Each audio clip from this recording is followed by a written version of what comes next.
Okay, so I just wanted to preface whatever I filmed today with a couple of things.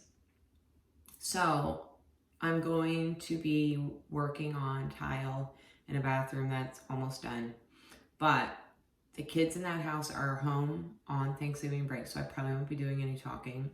2, that bathroom is currently in use. So when you see the tile on the floor is finished and the tile is going up in the shower, it's also going to wrap around the walls, but the toilet is back in the bathroom.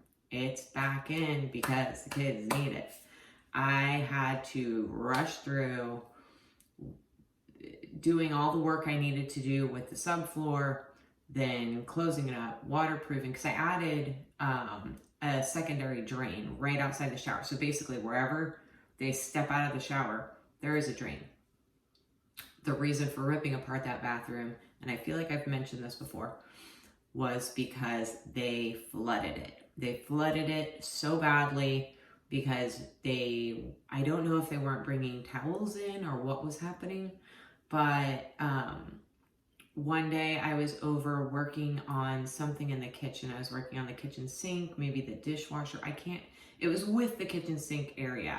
They've had so many problems with the drain being, like the kitchen sink drain literally took me 2 weeks to unclog this thing, visit after visit after visit, replacing all kinds of pipes, just trying to, because I was sure there was a clog. I was like, there's got to be a clog. There's got to be something wrong. It wasn't properly vented, and I'm sure that played a role. Point is, I was working on the kitchen, and one of the kids came to me and said, hey, there's a hole in our bathroom wall. Why is there a hole in your bathroom wall? Show me. Because they're trying to describe it. I'm under the kitchen sink. They're trying to describe it. Wasn't working. I go into the bathroom, and the drywall, the sheetrock,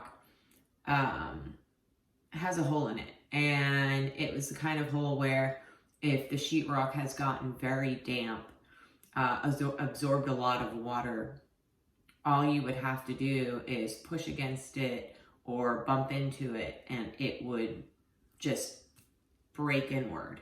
And sometimes that exterior membrane stays intact. I don't know if somebody was intentionally poking at it. It was at a weird spot on the wall that I couldn't see somebody accidentally falling against or accidentally kicking as they're walking by, but it was right outside of the shower. So that was where all the water from the floor was just sort of creeping into the drywall and then being drawn up. Once we got all of our ducks in a row about, okay, well, what's the goal with this bathroom? What do we want it to look like? Do we want tile? Do we want an acrylic, like tub shower combo? What do we want to do? And it was decided they wanted tile. And I was like, okay, well, I'm just going to waterproof everything. We're going to move the drain to the center. We're going to put a drain outside of the shower. I moved the water pipes for the sink into the wall because they were inside a cabinet, and the vanity I'm building to put in there is an open vanity. So it would have made those water pipes not only visible, but in a position where they could be damaged. And I say that because these kids are wild. And one morning I got a phone call like this. Wow, I feel like I'm talking about a frat house or something sometimes. But one morning I got a phone call from there, and it was the youngest one. She's 10, or maybe she just turned 11. And she's got this tiny little voice. And the toilet's leaking, she said. And I said, what do you mean the toilet's leaking? I'm like, do you mean like the water from the tank is going into the bowl constantly? Like, do we just need a new flapper? Like, what are we talking? Is it coming out of the bottom?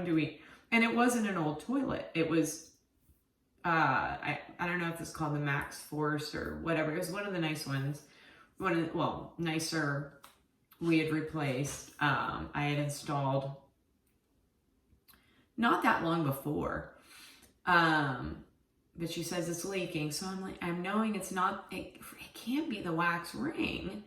And so I'm asking her questions, trying to see, is this an emergency? Like, do I need to be there now? Because it was kind of early in the morning and I needed to be somewhere else. So she made it sound like it wasn't too big a deal. So on my way to I didn't end up getting to where I was supposed to go, but I get over there and the water line coming out of the floor to then attach the flexible tubing to the toilet to just bring in fresh water so when you flush it, something happens, had been cracked. How that happened, I'm not sure. I can only give a theory that they threw some item of clothing there, and when they were asked to pick it up, they just grabbed it, and when they grabbed it, it pulled the whole line and cracked it. And because I've seen them do that. I've seen them, these behaviors are very rough with things, are very, they're tough kids. Anyway, so I don't know that I'm going to be doing a lot of talking, but my ledger boards are up around the bathroom. I have a stuffy nose. I am really uncomfortable right now with breathing. It just is not fun, and my primer's not coming out. Whatever. Maybe I need to buy more. If it's not coming out of the container, that's usually your sign, right? But yeah, I'm about to head over there, and I was considering throwing another darker coat of stain on the vanity, the parts of the vanity I have cut before I leave, but I may just go straight into tiling, just head over there and go right into it, because honestly, the vanity is the least of the concerns. Like, they don't need it right now. They do need a shower right now. Like, I built an outdoor shower before I built this, and we are in Florida, but we had a couple of chilly days, and these kids are at that age where if they don't take a shower every day, you know before you get to the house. Like, I know it's a mean way of saying it, but I have boys, 14 and 12, and buddy, like, they make a mess in the bathroom every time they take a shower, but I'd definitely prefer a mess over the smell. So anyway, that group, they need a functional shower back. The bathroom has been very, very well waterproofed. Drains have been put in to take that extra water and give it somewhere to go. And sorry, I'm focusing on my face.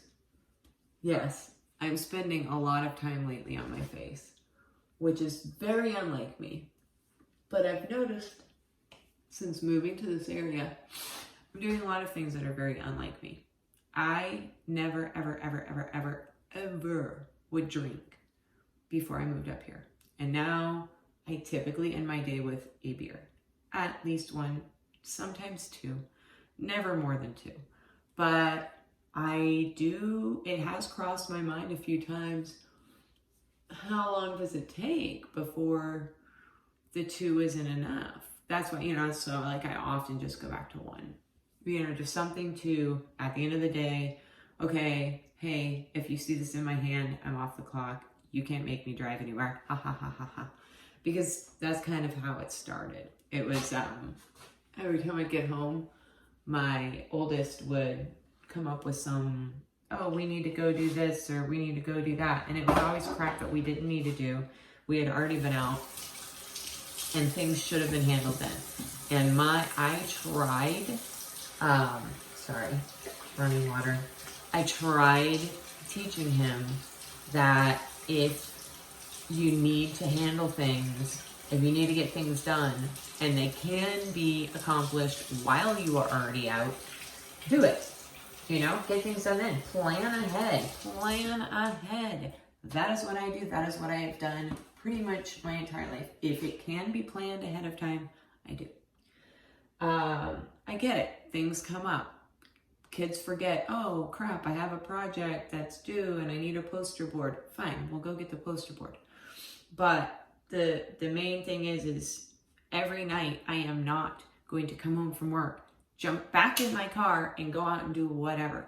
So I started basically putting a punctuation with a beer, because I've told them if you drink anything at all, you can't drive.